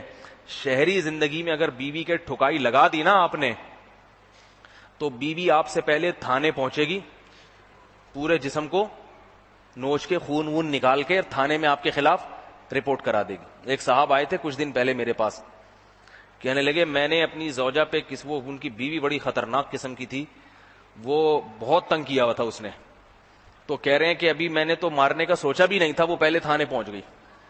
کہہ رہے ہیں لیکن مجھے پتا تھا یہ پہلے پہنچ جائے گی تو میں اس سے بھی پہلے پہنچ گیا, کیونکہ کہہ رہے مجھے اس کی عادت کا پتا تھا.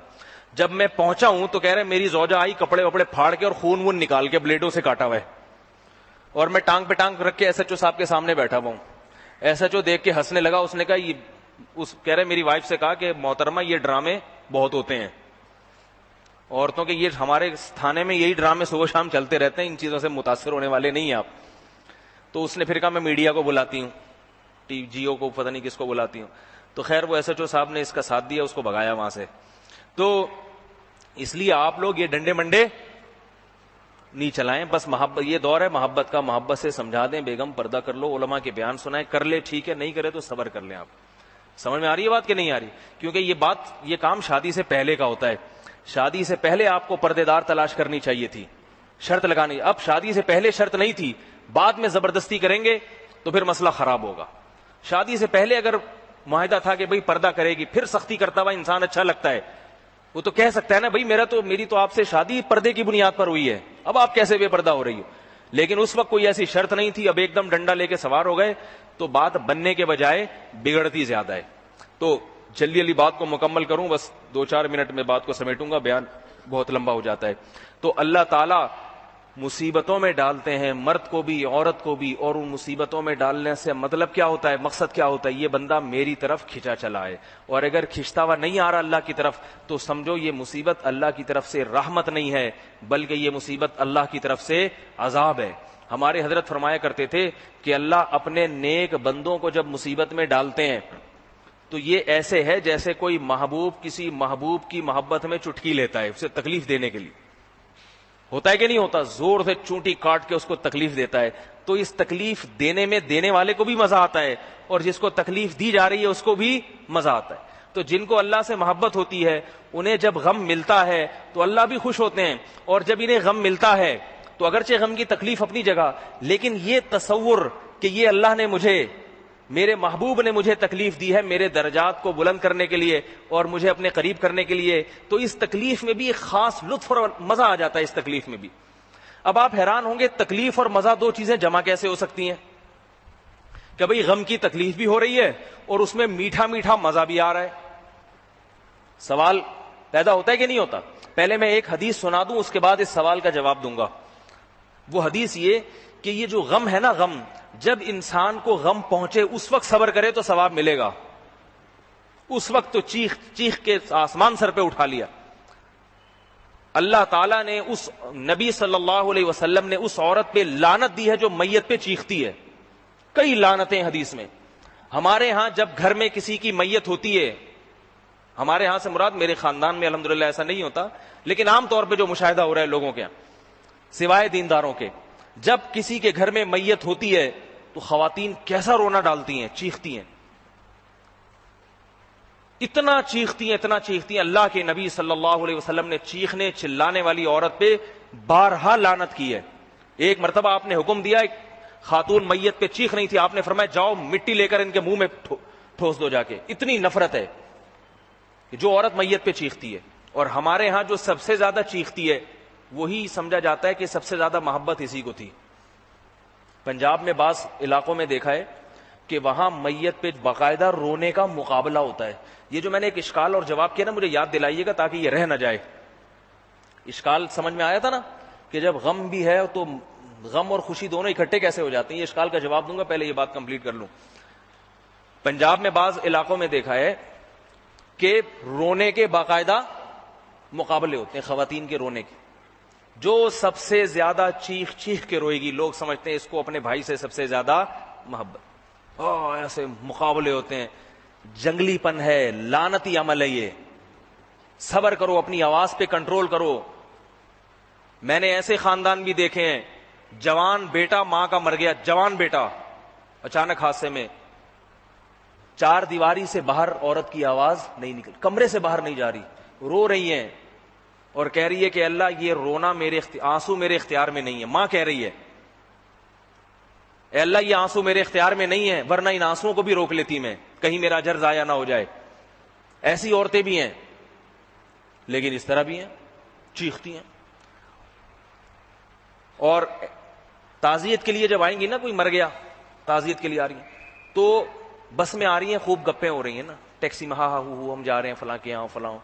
جیسے ہی ٹیکسی سے اتری ایک دم چیخو پکار, ہا ہو ہی ہا, ایسا مقابلہ ہو رہا ہے. لعنتی عمل ہے عورت کی رونے کی آواز چار دیواری سے باہر نکلے. ایک تو یہ لعنتی عمل, دوسرا یہ اس خاندان کے غیر خاندانی ہونے کی دلیل بھی ہے. دیکھو چند علامتیں جس سے کسی بھی خاندان کے خاندانی اور غیر خاندانی ہونے کا پتہ چلتا ہے کہ یہ خاندانی لوگ ہیں یا غیر خاندانی. میت پہ اندازہ ہو, ایک شادی بیاہ پہ اور ایک میت. شادی بیاہ پہ بعض لوگ دولت مند خوب دھوم دھام سے شادی کرتے ہیں, چلو ٹھیک ہے کر لی شادی دھوم دھام سے, لیکن جو نیچ خاندان کے لوگ ہوتے ہیں نا وہ آپے سے باہر ہو جاتے ہیں شادی میں, بالکل آپے سے باہر. کزن ہے بالکل ڈانس شروع کر دیتی ہے اور اپنے کزن کے ساتھ جو ہے نا گھومنا شروع, وہ جسم کو مس کرنا شروع کر دیں گی, فری ہونا شروع ہو جائیں گی. یہ اس کی علامت ہے, یہ میراثیوں سے ان کا تعلق ہے. ہم نے میراثیوں کی شادیاں دیکھی, ہم دارالفتا میں رہتے تھے, وہاں قریب میں میراثیوں کا محلہ تھا. غریب لوگ تھے مگر شادی میں ایسے ہی دولت لٹاتے تھے اور لڑکیوں کو لا کے نچواتے تھے, جبکہ وہیں قریب میں ناظم آباد میں بڑے بڑے بنگلے والے لوگ تھے, ان کی شادیاں ایسی نہیں ہوتی تھیں. وہ کیا کرتے تھے, ولیمہ ہے, بڑا وی آئی پی قسم کا کھانا رکھ لیا, ٹھیک ہے بھائی دولت کا پتہ چل گیا, بہت اچھا کھانا رکھ دیا. بہت زیادہ ہے تو مکس گیدرنگ ہو گئی, لیکن وہ مکس گیدرنگ بھی بڑے طریقے سے. ان کی وائف آ رہی ہیں یہاں بیٹھ رہی ہیں, آپ کی وائف آ رہی ہے یہاں بیٹھ رہی ہیں, اس سے زیادہ نہیں. اگرچہ مکس گیدرنگ حرام ہے, مگر یہ کہ اس سے زیادہ نہیں ہو رہا کچھ. مگر جو نیچ اور چمار خاندان کے لوگ ہوتے ہیں نا, نیچ اور چمار, وہ شادی بیاہ کے موقع پر پجامے سے باہر آ جاتے ہیں. وہ ان کو یہی نہیں پتا کہ اللہ نے ہمیں پجامہ بھی دیا ہے اس کے اندر رہنے کے لیے. سمجھ میں آ رہی ہے بات؟ پجامے سے باہر شرابیں شروع ہو جائیں گی, ناچ گانے اور خوب. کل ایک شادی کہیں ہو رہی تھی, میں گزر رہا, وہاں میرا گھر کرائے پر ہے, اس کے اڑوس پڑوس میں, وہاں لڑکے اور لڑکیاں آپس میں ایک دوسرے پہ ہوٹنگ کر رہے ہیں. باپ بھائیوں میں غیرت بالکل ختم. بھائی کو پتا ہے میری بہن میرے دوست سے فری ہو رہی ہے, مگر اس بے شرم کو شرم کیوں نہیں آتی, کیونکہ یہ بھی فری ہو رہا ہے. بھائی تم نے جس سے فری ہونا ہے گھر سے باہر جا کے فری ہو جاؤ, اپنی خاندان کی عورتوں کو کیوں خراب کر رہے ہو تم؟ تو بالکل آپے سے. اور غم میں ایسے لوگوں کے غم بھی بالکل ایسے ہی ہوتے ہیں جیسے ان کی شادیاں ہوتی ہیں نا, بالکل پجامے سے باہر, اور ایسا شرابیں چل رہی ہیں. قصائیوں کے خاندانوں کی کبھی شادی دیکھ لو آپ لوگ, سب قصائی نہیں بھائی, اچھے بھی ہوتے ہیں اس میں, لیکن عمومی طور پر ایک بات کر رہا ہوں, ان کی شادیاں دیکھ لو آپ. وہ سمجھتے ہیں پتہ نہیں کیا اپنی دنیا میں اپنی عزت کرا رہے ہیں, حالانکہ عزت نہیں ہو رہی ہوتی. لوگ لعنت بھیج رہے ہوتے ہیں کہ ان کو دیکھو چماروں کو ہو کیا گیا ان کو. تو اس کے برعکس, اچھا موت ہوتی ہے تو ان کی میت بھی ایسے ہی ہوتی ہے. جب میت ہوگی چیخو پکار بھی ایسے ہی, وہاں سے آ رہے ہیں گلی کے نکڑ سے روتے ہوئے, ہا ہو ہی ہا ہا روتے ہوئے آ رہے ہیں. میرے والد صاحب کا انتقال ہوا تقریباً 97 میں, تو ہمارے بعض پنجاب سے رشتہ دار بھی ہے. ہمارے جب والد صاحب کا انتقال ہوا تو گھر میں ہم ایک دم اچانک انتقال ہو گیا تھا, اور والد صاحب سے محبت ہی میں بہت ہے کیونکہ بڑے متحرک تھے, گھر میں چلتے پھرتے, بہت خوبصورت تھے ہمارے والد صاحب, بڑی خوبصورت آواز, اور بڑا یعنی ان میں بڑھاپے کا نام و نشان نہیں تھا, اور بڑے ہنسمکھ تھے, خوش مزاج تھے. ایسا باپ اگر ہو جو خوش مزاج بھی ہو, ہنسمکھ بھی ہو, یہ میں جو بیانات میں لطیفے سناتا ہوں زیادہ تر میں نے اپنے والد صاحب سے ہی سنے ہوئے ہیں, ایسے خوش مزاج تھے. تو اچانک انتقال ہو جائے, اور نماز کے انتظار میں بیٹھے ہوئے تھے, اچانک گر گئے, ہارٹ اٹیک ہوا, اور ہاسپٹل میں جیسے ہی اٹھا کے لے گئے انتقال ہو گیا. اقامت ہو رہی تھی اور اس وقت ان کی موت ہوئی ہے. تو اچانک انتقال ہوا, کتنا غم ہوا ہوگا. ہم 7 بھائی بہن تھے, لیکن والد صاحب کی جب میت گھر میں آئی, اچانک جیسے ابھی ہاسپٹل گئے اور تھوڑی دیر میں انتقال ہو گیا, تو خاموشی سے رو رہے تھے ہم لوگ, بھائی بھی, بہنیں بھی, والدہ بھی, بس آرام آرام سے. اب کچھ رشتہ دار ہمارے دور دور کے, کچھ تو قریبی رشتہ دار ہیں, کچھ دور دور کے والد صاحب کے دوست احباب بھی ہوتے ہیں, وہ کہیں پنجاب سے آئے. بھائی سارے پنجاب والے ایسے نہیں ہوتے, کہیں آپ پنجابیوں کو برا سمجھیں. میرے شیخ حضرت مفتی رشید احمد صاحب پنجابی تھے, بڑے ہی خاندانی تھے. سمجھ میں آ رہی بات؟ اور پنجاب میں بہت اچھے اچھے لوگ ہیں. کوئی میں پنجاب کا حوالہ ایسے نہیں دے رہا کہ میں کسی قوم کو برا کہہ رہا ہوں, میں یہ بتا رہا ہوں کہ اتنی دور سے آ رہے ہیں ہنستے کھیلتے ٹرین میں, یہ مقصد ہے بتانے کا. آئے ہیں گلی کے نکڑ پہ اترے ٹیکسی سے. نکڑ سمجھتے ہیں؟ میں دور نکڑ پہ بیٹھا ہوا دیکھ رہا ہوں، بڑے طریقے سے آ رہے ہیں نا، کیونکہ اب غم پرانا ہو گیا تھا یہاں تک پہنچتے پہنچتے. جیسے ہی مجھ پہ نظر پڑی، اب بیٹا آ گیا نا سامنے، وہیں سے شروع. ابے میں نے کہا یہ کیا ہو گیا بھائی؟ دکھانے کے لیے کہ ہمیں بھی آپ کے والد محترم سے محبت تھی. یہ بتانے کی کیا ضرورت ہے؟ یہ کچھ طریقہ ہے بتانے کا؟ اب آئے ایسے گلے مجھ سے ملے نا، وہ ایک دور کے دوست لگتے ہیں، رشتے دار بھی نہیں، ایسا بھینچا انہوں نے مجھے. میں نہیں رو رہا، مجھے تو ہلکے ہلکے آنسو آ رہے. اب مجھے شرم بھی آ رہی ہے کہ بولیں گے مدعی سوز گواہ چوس، جس کے لیے رو رہا ہوں وہ چپ ہے اور میں اس سے بھی زیادہ. تو جب انہوں نے دیکھا نا اس پہ تو کوئی اثر ہی نہیں ہو رہا، تو پھر وہ ایک دم ان کی بریک لگی. میں نے کہا آپ اندر جائیں، تشریف لے. اچھا جی. پھر وہ ایک خاتون آئیں، یہ کیا انہوں نے ماشاءاللہ بین بجایا اور کہنے کہ ہائے اتنے چھوٹے چھوٹے بچے یتیم کر گئے. میں نے کہا میری شادی ہونے والی ہے ابھی، اتنا چھوٹا نہیں ہوں جتنا آپ سمجھ رہی ہیں. کہا تو نہیں، دل چاہ رہا تھا کہنے کا. کیوں؟ غم بڑھانے کے لیے. اب یہ تو نہیں کہہ سکتے ماشاءاللہ سب بچے جوان ہو گئے ہیں، اب بہنوں کی شادیاں بھی ہو گئی ہیں یا ہونے والی ہیں، اب گئے ہیں، کوئی غم کی بات نہیں ہے. لیکن بات وہ کرو جو غم بڑھانے والی ہو. ہائے چھوٹے چھوٹے بچے، بھائی اتنے 6 فٹ قد ہو گئے ہیں. یہ کسی کی برائی نہیں کر رہا کیونکہ آپ لوگ ان کو جانتے نہیں ہیں، اس لیے غیبت میں نہیں آئے گا. اور میں بھی جب کسی کی برائی کرتا ہوں تو دماغ میں اس شخصیت کا تصور نکال دیتا ہوں تاکہ کسی کی توہین نہ آئے دل میں. اور یہ بھی فرض کر لیتا ہوں اس کے بہت سے اعمال ہم سے اچھے ہوں گے.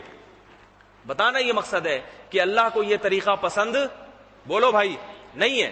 غم کو ہلکا کرو. 3 دن بعد میرے استاد آئے جامعۃ الرشید سے، انہوں نے کتنی پیاری بات کہی. وہ آئے بیٹھے تسلی سے. میں اتنا غم زدہ تھا کہ مجھے نیند نہیں آ رہی تھی، بار بار تصور آتا تھا کہ والد صاحب کیسے گھر میں آتے تھے، بیٹھتے تھے، کیسا خوش مزاج تھے، قرآن کی گونج اونچی آواز سے تلاوت کرتے تھے، پورے گھر میں تلاوت کی آواز گونجتی تھی جب ان کی، تہجد پڑھتے تھے، ایک رونق تھی گھر میں. تو میرے استاذ آئے مفتی محمد صاحب جو ابھی بھی جامعۃ الرشید میں بڑے مفتی ہیں، وہ تشریف لائے تعزیت کے لیے. انہوں نے 2 جملے کہے اور مجھے تسلی ہو گئی. انہوں نے کہا دیکھو اب نہیں جاتے تو بعد میں جانا تو تھا، اب اگر موت نہیں ہوتی تو بعد میں مرنا تو تھا. ابھی صحت مند تھے، اگر خدا نہ خواستہ کوئی بیماری آ جاتی، لقوہ ہو جاتا، فالج ہو جاتا، کیسی کیسی بیماریاں قومے میں چلے جاتے ہیں لوگ، 10 سال باپ کی خدمت کرنی پڑتی ہے. اس وقت اگر آپ باپ کی خدمت سے عاجز آ جاتے اور پھر والد کی موت ہوتی تو آپ کو بھی زندگی بھر غم رہتا کہ باپ کو خدمت کی ضرورت تھی مگر ہم خدمت نہیں کر سکے. اللہ نے اس آزمائش سے بچا لیا، آزمائش سے بچا لیا. ایک بات. دوسری بات انہوں نے یہ کہی کہ ابھی یہ آپ سے خوش تھے، بیٹوں سے بیٹیوں سے کوئی شکایت نہیں تھی، خوش تھے. خدا نہ خواستہ بعد میں کوئی باپ بیٹوں میں ہو جاتا ہے، شیطان کرا دیتا ہے، کوئی ایسا جھگڑا، کوئی ایسی ناراضی ہوتی اور اسی ناراضی میں دنیا سے چلے جاتے، ساری زندگی کا غم اولاد کو لگتا کہ نہیں لگتا ہے بھائی؟ ابھی خوش تھے. تیسری بات، ابھی ایمان اور اعمال صالحہ پر تھے، نماز کے انتظار میں، ایمان پر. اگر خدا نہ خواستہ زندہ رہتے، اللہ نہ کرے اللہ نہ کرے، حدیث میں آتا ہے ایسا زمانہ ہے کہ صبح انسان مومن ہوگا، شام کو کافر، شام کو مومن، صبح کو کافر. خدا نہ خواستہ کسی غلط نظریے والے آدمی کے قادیانی کوئی یا کوئی رافضی یا کوئی اور چکر میں پڑ کے ایمان سے ہاتھ دھو بیٹھتے، پھر موت ہو جاتی تو مغفرت کی دعا بھی نہیں کر سکتے تھے. اور پھر چوتھی بات انہوں نے یہ کہی کہ مسلمان کا عقیدہ ہے کہ ہمارے رشتہ داروں میں جو ہم سے جدا ہو رہا ہے ہمیشہ کے لیے ہو ہی نہیں رہا، اس لیے کہ ہم بھی مر کے برزخ میں ملاقات کریں گے. صحابہ کرام موت کے وقت کیوں خوش ہوتے تھے؟ کسی نے پوچھا کیوں خوش ہو رہے ہیں؟ فرمایا کہ غدن سوف نلقا محمدن صلی اللہ علیہ وسلم واصحابہ، ان قریب محمد صلی اللہ علیہ وسلم اور آپ کے ساتھیوں سے ملاقات ہونے والی. تو برزخ میں تو روحوں کی ملاقاتیں ہوتی ہیں آپس میں، تو یہ ہمیشہ کے لیے جدائی تھوڑی ہے. یہ 4 جملے انہوں نے مجھے کہے اور میں نے کہا واقعی آج نہیں مرتے تو کل مر جاتے. تو یہ 4 جملے کہیں مجھے اتنی تسلی، اب تک تسلی میں ہوں، سمجھ آ رہی ہے اب تک کہ بھائی جانا ہے سب نے، ایمان پہ موت ہو گئی. اور اگر خدا نہ خواستہ کوئی برا عمل ہے، کوئی بدعملی ہے، تو مسلمان ایمان پر موت ہو جائے تو دعا کا راستہ اللہ نے کھول دیا ہے. دعا کرتے رہو ان کے لیے. ان کے لیے تو توبہ کا دروازہ بند، آپ کے لیے تو ان کے لیے دعا کا دروازہ کھلا ہوا ہے نا. تو یہ ایسی یہ تسلی کی بات ہے نہیں کہ ہاں وہ بھی آ کے روتے ہوئی ہائے اتنے چھوٹے چھوٹے بچے. تو کیا ہوتا، ہم بھی ہوا شروع کر دیتے ہیں. ہم کہتے ہیں ہمارے بزرگی اس قسم کے ہیں. تو ہم پھر 4 ہاتھ آگے. تو اس لیے غم میں کیا کرنا چاہیے بھائی؟ صبر، ہلکا ہلکا کرو. باقی جو خود سے رونا آ رہا ہے، دل تنگ ہو رہا ہے، اس سے پریشان بھی نہ ہو. یہ تو ہم ربڑ کے بنے ہوئے تو نہیں ہے بھائی، پتھر کے بنے ہوئے نہیں ہیں، انسان ہیں، گوشت کے بنے ہوئے ہیں. ہمیں غم ہوگا تو اس لیے کسی اللہ والے کو غم پہ روتا ہوا دیکھو تو اس سے بدگمان نہ ہوا کرو کہ اس میں دین ہی نہیں ہے. کسی کے بچے کا انتقال ہو گیا، وہ بزرگ رو رہے ہیں تو اب یہ کیا بات ہے، یہ تو رو رہے ہیں. تو کوئی بات نہیں بھائی، انسان ہے، محبت کی علامت ہے. اللہ کے نبی کے بیٹے کا انتقال ہوا، آپ کی آنکھوں سے آنسو زاری، رو رہے ہیں. کسی نے صحابہ نے پوچھا یا رسول اللہ یہ کیا ہے؟ آپ نے فرمایا کہ آنکھیں غمگین ہیں اور دل غمزدہ ہے، مگر زبان وہی کہے گی جس سے ہمارا رب خوش ہوگا. اور فرمائی اللہ کی رحمت ہے، رشتے ہوتے ہیں تو جدائی کا افسوس بھی ہوتا ہے، اس میں رشتے ہوتے ہیں تو علیحدگی کا غم بھی ہوتا ہے، مگر غم بھنگیوں چماروں کی طرح نہیں ہونا چاہیے. پورے جو ہے نا نعرے لگا لے، چماڑ مارا کریں کھینچ کے، گھر میں اس طرح روئے نا، چپ کر کے آرام سے رو. ہاں جب چور بھی آ گیا آرام سے. بعضوں کو گریبان چاک کرنے کی عادت ہے، بعض عورتیں گھروں سے باہر نکل کے روتی ہیں. ہاں وہ صحابیہ کا بچے کا انتقال ہوا، وہ قبر پہ اپنے بچے کی قبر پہ واویلا کر رہی تھی. اللہ کے نبی گئے، ان کو سمجھایا کہ صبر کرو، صبر کرو. حدیث میں آتا ہے جس عورت کے بچے کا انتقال ہو جائے نا، وہ صبر کرے تو اس کے لیے جنت کی ضمانت ہے. بچے سفارش کریں گے قیامت کے دن. کتنی بڑی خوشخبری دے دی. تو آپ صلی اللہ علیہ وسلم نے فرمایا صبر کرو. ان کو پتہ نہیں تھا کہ یہ نبی صلی اللہ علیہ وسلم ہے. وہ اپنی قبر میں مشغول، اس نے توجہ نہیں دی. اس نے کہا کہ اصل میں آپ کو وہ مصیبت نہیں پہنچی جو مجھے پہنچی ہے، آپ کو وہ مصیبت نہیں پہنچی جو مجھے پہنچی. اگر جو مجھے پہنچی ہے وہ آپ کو پہنچی تو پھر یہ نصیحت نہیں کرتے. اور یہ عورت یہ بات کہہ کے گھر چلی گئی، وہ واویلا کر کے نا، ہاں قبر پہ رو رہی ہے. جب گئی ہے تو کسی نے اس عورت کو بتایا محمد صلی اللہ علیہ وسلم تھے. وہ بیچاری غمزدہ ہوئی کہ یہ کیا ہو گیا. پھر کچھ وقت کے بعد آپ صلی اللہ علیہ وسلم کی خدمت میں آئی، عرض کیا یا رسول اللہ میں اب صبر کروں گی. آپ نے فرمایا انما الصبر عند الصدمۃ الاولى، صبر کا موقع اس وقت ہے جب صدمہ پہنچے، بعد میں تو صبر آ ہی جاتا ہے. جیسے وہ ایک بڑھیا تھی نا، ایک وہ اشرفیوں کی تھیلی لے کے چلتی ہوئی جا رہی تھی، ایک چور آیا لے کے بھاگ گیا. اب یہ بڑھیا اس کے پیچھے پیچھے، بڑھیا بیچاری کہاں بھاگ سکتی تھی. جب مایوس ہو گئی کہتی ہے چل میں نے تجھے صدقہ کر دیا اللہ کے لیے. اب تو صدقہ ہی کرنا تھا. تو خواتین اب بچے کی موت ہو گئی، اللہ نہ کرے کسی عورت کا بچہ مرے، بڑا غم ہوتا ہے. اللہ سب کی خواتین کے، ہم سب کی اولادوں کو زندگی دے، اللہ تعالیٰ برکت دے، زندگی میں برکت دے. اللہ تعالیٰ سب کو صحت مند رکھے، سب سے دین کی خدمت لے. تو اللہ نہ کرے، لیکن اگر غم ہو گیا تو بعد میں تو بہرحال صبر آ ہی جاتا ہے بھائی. اصل میں اس وقت کی آزمائش ہے، اس وقت صبر کرنا چاہیے. میں وہ اشکال کا جواب دے دیتا ہوں. کیا سوال تھا؟ کہ وہ غم بھی ہوتا ہے، اللہ کسی کو غمزدہ بھی کریں اور آپ اس میں خوش بھی رہیں. تو اس کی ہمارے حضرت مثال دیا کرتے تھے کہ اس کی مثال دیتے تھے جیسے بنس روڈ پہ، اس وقت بنس روڈ کی نہاری مشہور تھی، آج کل سہیل اور ادھر جاوید بھی آ گئی ہے. تو میں یہ کہتا ہوں میرے بیان میں نہاری کا ذکر ہوتا ہے تو لوگ میری دعوت کا کہتے ہیں کہ ہم آپ کی دعوت کرنا چاہتے ہیں نہاری کی. تو میری دعوت نہ کیا کریں، میرے پاس ٹائم نہیں ہوتا. تو بہت زیادہ کوئی اصرار کرے نا کہ نہاری، تو SMS پہ نہاری لکھ کے بھیج دیا کریں خالی. اس سے میں سمجھ جاؤں گا کہ بس آپ کی طرف سے دعوت ہو گئی، تو اتنی کافی ہے. تو وہ ہمارے حضرت ذکر کر رہے تھے بنس روڈ پہ کوئی شخص بیٹھا ہوا ہو، نہاری کھا رہا ہے، اس میں خوب مرچیں بھی ڈالی ہوئی ہیں. نہاری کا مزہ تو جب ہی آتا ہے، لیمن بھی، نیمبو بھی نچوڑا ہوا ہے اس میں، اور ادرک بھی، اور یہ ڈال کے اب وہ جب کھا رہا ہے تو کیسے پسینے چھوٹتے ہیں، چہرہ سرخ، ناک بہہ رہی ہے، اور سیٹ پہ ایک جگہ نہیں ہے. کھائے بھی جا رہا ہے اور کبھی یوں ہل رہا ہے، کبھی یوں ہل رہا ہے، کبھی ادھر جا رہا ہے، کبھی ادھر جا رہا ہے، اور ٹینشن میں. اب کوئی شخص آئے، اس سے کہا یار آپ بہت ٹینشن میں ہیں، اور میں مسلسل دیکھ رہا ہوں یہ ٹینشن اس وجہ سے ہو رہی ہے، جب سے آپ نے یہ کھانا شروع کیا ناک بہ رہی ہے، منہ سرخ، ناک لال ٹماٹر بن گئی ہے، اور آنکھیں سے دھواں نکل رہا ہے، اور ایک جگہ ٹک نہیں رہے ہیں، ٹشو سے بار بار پسینہ پوچھ رہے ہیں. تو ایسا کریں آپ یہ ٹینشن مجھے دے دیں، آپ ریلیکس ہو جائیں، کولڈ ڈرنک پیے، وہاں جا کے بیٹھے آرام سے پنکھے، میں یہ ٹینشن، وہ دے دے گا آپ کو یہ ٹینشن ہے بھائی. وہ کہے گا بھائی اس ٹینشن کو خریدنے کے لیے میں W11 میں لٹک کے آیا ہوں، یہاں پیسے خرچ کر کے یہ ٹینشن لی ہے میں نے.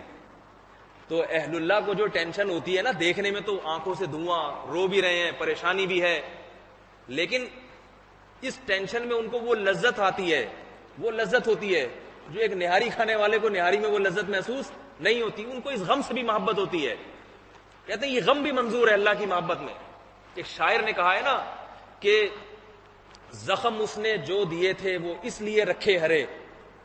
زخم اس نے، محبوب نے جو ہمیں زخم دیے تھے وہ ہم نے ہرے رکھے، ان کا علاج نہیں کرایا. زخم اس نے جو دیے تھے وہ اس لیے رکھے ہرے، زندگی میں کیا بچے گا زخم بھر جانے کے بعد. یعنی محبوب کی ایک یاد تو رہے نا کہ جو اس نے زخم دیے ہوئے وہ کم از کم وہ زخم تو رہے، اگرچہ تکلیف ہے مگر محبوب کی ایک یاد تو ہے. ان زخم کو دیکھ دیکھ کے محبوب یاد رہتا ہے. تو جس کو میرے بھائی اللہ سے محبت ہوتی ہے، اللہ اگر اس کو تکلیفیں بھی دے تو وہ کہتا ہے یہ تکلیف اپنی جگہ ہے مگر یہ اللہ کی محبت کی علامت بھی تو ہے نا یہ تکلیف. تو اس لیے وہ ان کو اس میں ایک لذت بھی محسوس ہوتی ہے، تبھی وہ خودکشی کے خیالات انہیں نہیں آتے. تو اللہ تعالی ہم سب کے دل میں اپنی اتنی محبت پیدا کر دیں کہ نمبر ایک ایسا ایمان نصیب کر دیں کہ اگر کوئی مصیبت پہنچے تو ہم اسے کیا سمجھیں یہ کس کی طرف سے ہے؟ اللہ کی طرف سے. اور ہمیں بنانے کے لیے ہے، سنوارنے کے لیے ہے، ہمیں مروانے کے لیے نہیں ہے، ہمیں جو ہے نا ترقی میں پیچھے کرنے کے لیے نہیں ہے، بلکہ اللہ اپنے قریب کرنا چاہتا ہے اس لیے ہمیں دی ہے. اور دوسری اتنی محبت عطا کر دے کہ مصیبت میں صبر ہمارے لیے آسان ہو جائے. اور کوشش تو کریں کہ اللہ سے، حدیث میں آتا ہے اللہ عافیت مانگو. ایک صحابی نے جب نبی سے صبر کے فضائل سنے نا کہ صبر کرنے پر اللہ اتنا نوازتا ہے، تو صحابہ کا ایمان دیکھو. وہ صحابی دعا مانگنے لگے اللہ تو مجھے مصیبتوں میں ڈال دے. آئی بات سمجھ میں؟ کیسا ایمان تھا، مصیبتوں میں ڈال دے، غم دے دے مجھے تاکہ پھر مجھے صبر کی توفیق ملے اور میرے درجات بلند ہو. اللہ کے نبی نے انہیں منع کیا کہ یہ عبدیت کے خلاف ہے، بندگی کے خلاف، کیونکہ اس میں ایک تھوڑا چیلنج ہے کہ میں گویا صبر کر بھی لوں گا. اس لیے فرمایا اللہ سے عافیت مانگو، اللہ سے مانگو اللہ ہم کمزور ہیں، ضعیف ہیں، ہم مصیبت کو برداشت نہیں کر سکتے، ہمیں تو خوشیاں ہی دے دے اور شکر کی توفیق دے کے درجات بلند کر دے. صبر کرنے والا بھی جنت میں جائے گا، شکر کرنے والا بھی. پھر اگر اللہ تعالیٰ مصیبت دے دے تو صبر کرے، صابر بھی جنت میں، شاکر بھی. وہ ایک فرزدق شاعر تھا بہت بصورت، اس کی بیوی بہت خوبصورت.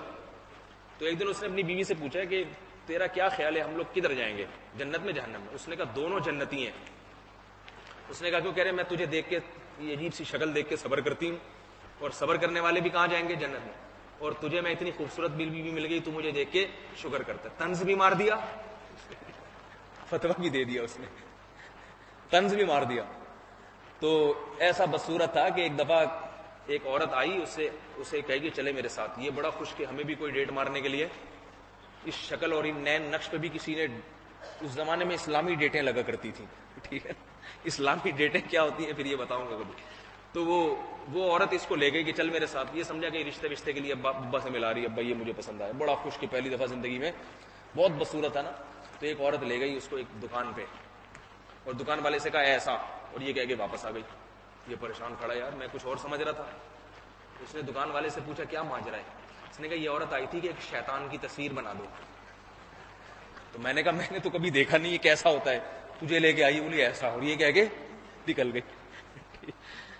تو اللہ سے مانگنا کیا چاہیے؟ عافیت. اے اللہ ہمیں غم نہ دے، پریشانی نہ دے، ہمیں خوشیاں دے، اور خوشیوں میں شکر کی توفیق دے، نافرمانی سے بچنے کی توفیق دے. پھر اگر کوئی غم مقدر ہو، اللہ کی طرف سے آ جائے، لکھا ہوا ہے، تو پھر انسان سمجھے کہ یہ اللہ کی طرف سے، اس پہ میں صبر کروں گا تو اللہ نوازے گا. اللہ تعالیٰ سمجھنے کی، عمل کی توفیق عطا فرمائے. کسی نے سوال کیا ہے حضرت میں نے بڑی مشکل 10 ماہ سے ٹی وی بند کیا ہوا ہے، مگر گھر والے کہتے ہیں گھر میں خاموشی ہے، گھر میں کوئی رونق نہیں ہے، لہٰذا آپ سے گزارش ہے آپ تھوڑی سی بات کریں کہ ہمیشہ کے لیے ٹی وی بند ہے. بھائی ٹی وی تو گھر میں رکھنے کی چیز ہی نہیں ہے. جس گھر میں بیوی ہے اس گھر میں خاموشی ہو ہی نہیں سکتی. یہ کہہ رہے ہیں کہ ٹی وی نہیں ہے تو گھر میں کیا ہے؟ خاموشی. تو بیوی لے آؤ، بہویں لے آؤ گھر میں، خاموشی ختم ہو جائے گی. افراد کا افراد سے تعلق ٹی وی ختم کر دیتا ہے. جب ٹی وی نہیں ہوتا تو آپس میں محبتیں ہوتی ہیں، آپس میں بات چیت ہوتی ہے. میں اپنے بعض رشتے داروں کے گھر جن کے گھر ٹی وی ہے جاتا ہوں تو میں دیکھتا ہوں کہ کوئی بیٹھ کے بات ہی نہیں کرتا. سب کیا کر رہے ہیں؟ کھانا بھی کھا رہے ہیں نا، ناشتہ بھی کر رہے ہیں تو یوں، کھانا کھا رہے ہیں تو یوں، چائے پی رہے ہیں تو یوں دیکھ رہے ہیں. آپس میں ربط ہی نہیں ہے، تعلق ہی نہیں ہے. تو ٹی وی نے تو گھروں کو توڑا ہے آپس میں. اور پھر ڈرامے اور فلمیں جو کچھ آ رہے ہیں اس میں کتنے بےہودہ لوگ بتاتے ہیں، ڈرامے دکھائے جا رہے ہیں، فلاں کی بیوی کا فلاں کس سے چکر، فلاں کی بیوی کا فلاں. تو اس سے جب گھروں میں خواتین یہ چیز دیکھیں گی تو اگرچہ آپ اس کو منفی اس میں ہی دکھا رہے ہیں، مگر آہستہ آہستہ کہیں گے یہ جب یہاں ہو سکتا ہے تو ہمارے یہاں بھی ہو سکتا ہے. خبریں سننی ہے یا مفید چیزیں اس کے لیے تو آج کل انٹرنیٹ ہے، اس پہ آپ کنٹرول کریں، پاسورڈ وغیرہ لگا کے اس میں نیوز چینل وغیرہ دیکھ لیا کریں اگر کوئی خبر دیکھنے کی ضرورت ہے. اس لیے ٹی وی سے اپنے آپ کو بچا کے رکھیں. اللہ تعالیٰ. بھائی یہ تفسیر کی کلاسیں شروع ہو گئی ہیں اتوار کے دن. جو یہاں جو براہ راست کلاس ہوتی ہے اتوار کے دن 3 بجے سے لے کر 5 بجے تک. تو جو نوجوان حضرات اس میں بیٹھنا چاہتے ہیں وہ آ سکتے ہیں اتوار کے دن. اور جن کی کلاسیں نکل گئی ہیں وہ ویڈیو کلاسز پہلے دیکھ لیں انٹرنیٹ پہ. تقریباً 7 لیکچر ہو چکے ہیں. 7 ہو گئے نا. 7 لیکچر سن لیں اس کے بعد یہاں کلاس اٹینڈ کر سکتے ہیں. وہ یہ اعلان کرنا میں بھول جاتا ہوں جمعے کے دن بھی. تو اتوار کے دن 3 بجے سے لے کر 5 بجے تک. لیکن وہ پہلے 7 کلاسیں سن کے آئیں تاکہ 8ویں کلاس پھر سمجھ میں آئے گی. وہ تفسیر میں عربی گرامر کے ساتھ قرآن مجید کا ترجمہ سکھایا جا رہا ہے. اس میں صرف ترجمہ نہیں ہے، اس میں کوشش ہے کہ آپ کو اتنی عربی آ جائے کہ قرآن مجید عربی زبان میں سمجھ میں آئے آپ کے. تو یہ بہت اچھی بات ہوگی. آپ تراویح میں قرآن سنیں گے آپ کو سمجھ میں آئے گا.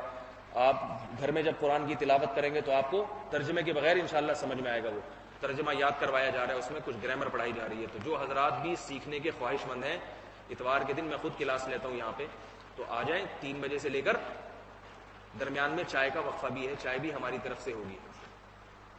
گٹکے کا نہیں ابھی تک ہم نے سوچا، فی الحال چائے پہ گزارا کر رہے ہیں ہم. ٹھیک ہے. تو ورنہ پھر سٹے وٹے کا بھی آپ لوگ کہیں گے وہی یہ بھی ہونا چاہیے. تو فی الحال چائے کا بھی انتظام ہے درمیان میں. تو آ جائیں. خواتین کے لیے بھی ہم سوچ رہے ہیں، کوشش کریں ایک خاتون ٹیچر کا بھی ہم نے انتظام تو کر لیا. ہماری شاگرد ہیں. اس میں یہ کہ پڑھاؤں گا میں مگر وائٹ بورڈ پہ پھر وہ سمجھائیں گی خواتین کو، کیونکہ جو ہے پردے کی وجہ سے بڑا مشکل ہو جائے گا. کہیں بیٹھنا تو وہ مسجد کے کمرے میں ہی بیٹھ سکتی ہے، لیکن ابھی تک شروع کیا نہیں ہے. تو فی الحال جو مرد حضرات ہیں وہ آنا چاہیں تو آ سکتے ہیں. سبحانک اللہم و بحمدک نشہد ان لا الہ الا انت نستغفرک.